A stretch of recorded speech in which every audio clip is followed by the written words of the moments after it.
Could this be the most beautiful place in America to live? A place that you've never ever considered?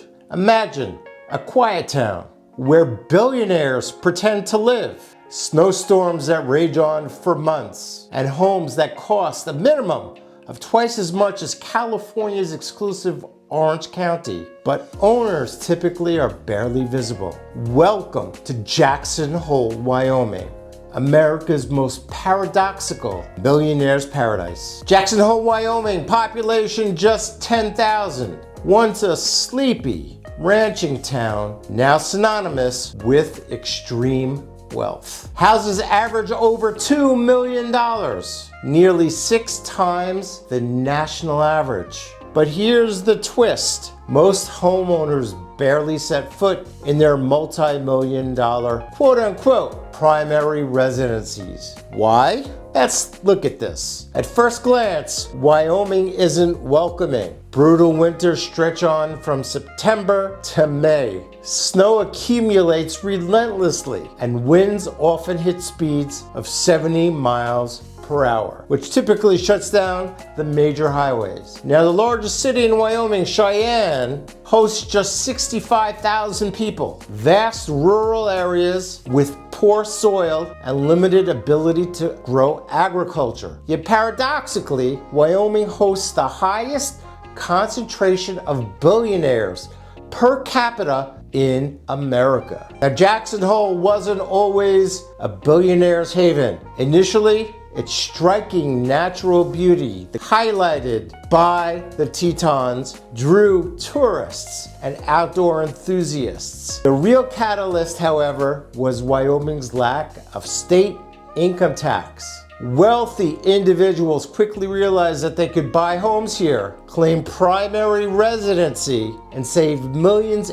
annually in taxes, transforming Jackson Hole dramatically. Now, Aspen and Vail, Colorado were alternatives, but they got very popular and very busy.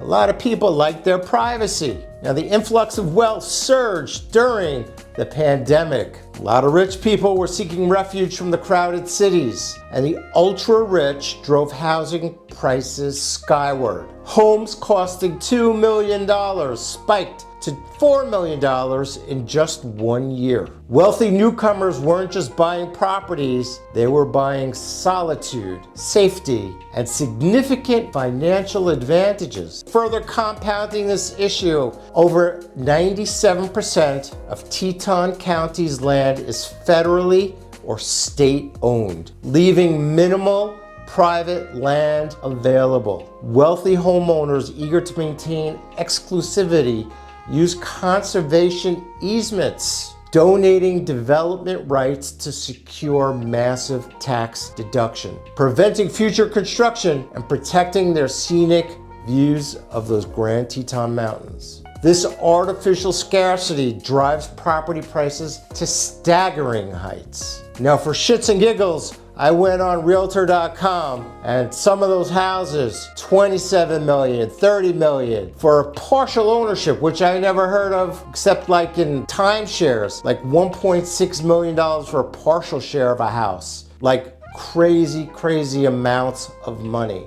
Now, beyond taxes and land strategies, Jackson Hole offers unparalleled outdoor recreation. Very close proximity to Yellowstone National Park, a lot of luxury amenities, and a bunch of cultural events like the annual Chicago Federal Reserve meeting, which brings in a lot of heavy hitters. They're celebrities, they're billionaires, Harrison Ford is there, a whole bunch of other people that we probably have never heard of, but are high-tech billionaires. They have lavish estates, and they boost the area's allure. My name is Eli Magids, and if you're buying or selling a home anywhere in the US or Canada or the world and need a referral, I have an elite network of agents.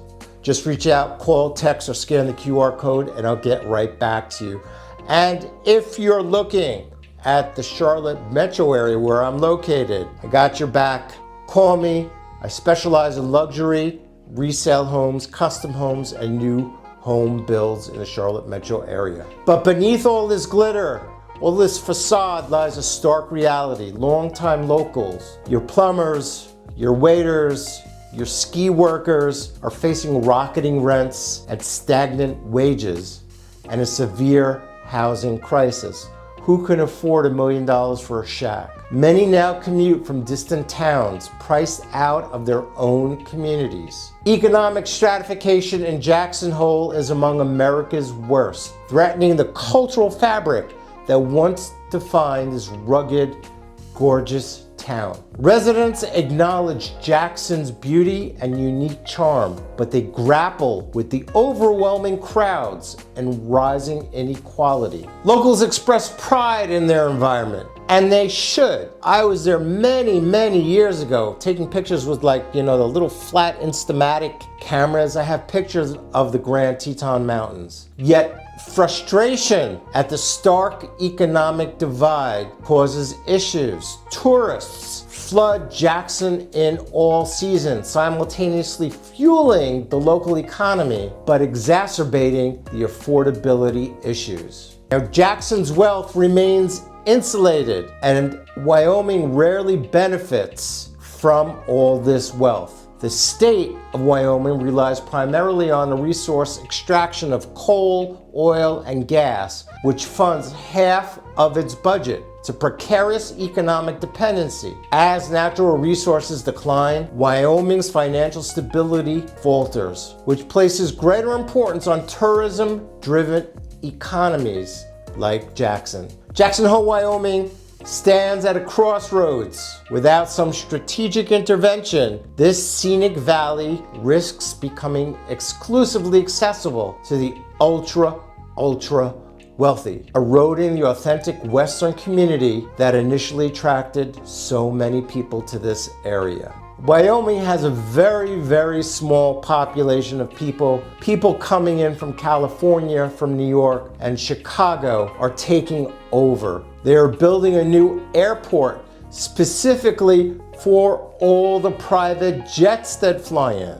A lot of the homes here are second and third homes for people. Jackson Hole's story is more than luxurious homes and tax breaks. It is a stark lesson in wealth disparity, privilege, and community sustainability. Solutions must be sought urgently to preserve this iconic Wyoming paradise, ensuring it remains vibrant and welcoming for everyone, not just billionaires. Now, President Trump has discussed releasing some federal land around the country for more building. I just don't know if he's going to allow release of land where perhaps his buddies have a home. Wyoming, great place. If you can't afford to live there, just go and visit. Thank you so much for watching, everybody. And until we see each other again, next time.